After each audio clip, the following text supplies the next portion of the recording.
Good morning guys! Ito na naman ako, may bagong upload na naman. At ngayon, iba na to sa last upload ko. Ngayon, sasamahan niyo ako at uwi tayong probinsya. Let's go!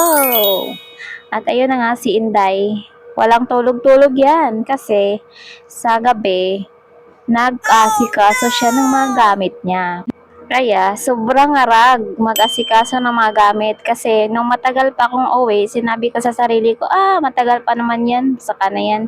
Saka nung pauwi na ako, saka ko na-realize na ang dami ko pa palang mga gamit na hindi ko na lagay sa bag ko. Tapos, problema pa, hindi pa magkasya. Ay, gagi. Kaya si mama dati, inis na inis talaga yun. Sana kayo kikilos pag may gera na. Kaya alas 3 na ako nakatulog. Tapos nag-alarm ako mga 4. Ano lang yun, isang oras lang yun. Tapos, di pa ako nagising ng 4. Nagising ako 4:30 na. Pero okay lang yun. Hindi naman ako nagmamadali. Pero, ang sakit nga lang sa ulo. Pero okay lang. Away naman ako. Kaya, happy. At siguro mga nakaalis ako dito sa bahay dito mga siguro mga 5:40 na siguro, tapos ano lang naman, malapit lang naman yung South Bus, tas taxi lang din ako, hindi na ako nag-ano ng taxi ba, naghihintay kasi may taxi na sa labas, malapit lang naman dito sa South Bus, kaya yan. And then nakarating ako dito sa South Bus mga 5:50 kung hindi ako nagkakamali, pero nag-expect pa ako ng mga 6:30 pa alis yung bus kasi di pa naman puno. Tapos nagulat ako kasi mga alas 6 Gs, umandar na yung bus, kaya maganda. Tapos nandito pa ako sa front seat, kaya nice one self, hindi nahihilo.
Ayan, wala! Nandito na tayo sa Dumanhog, Tangil Port.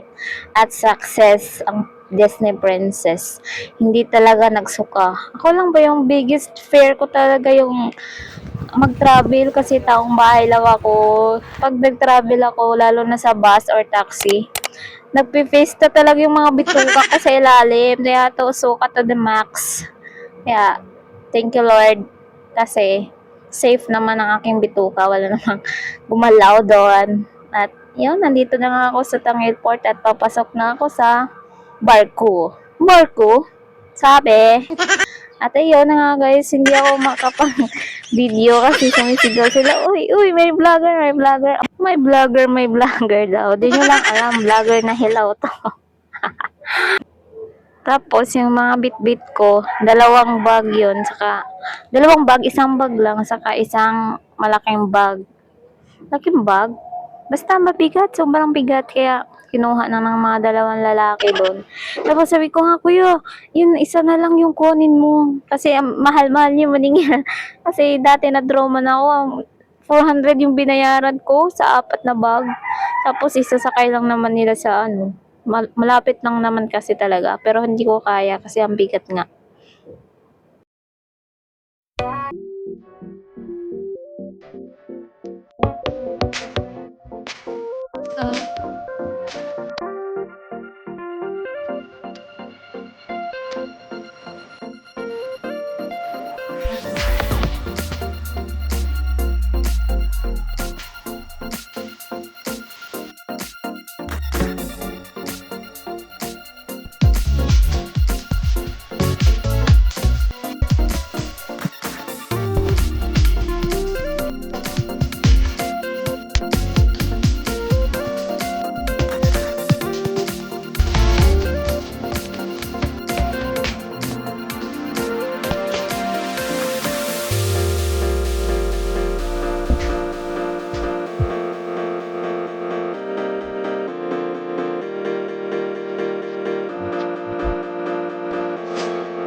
Let's travel.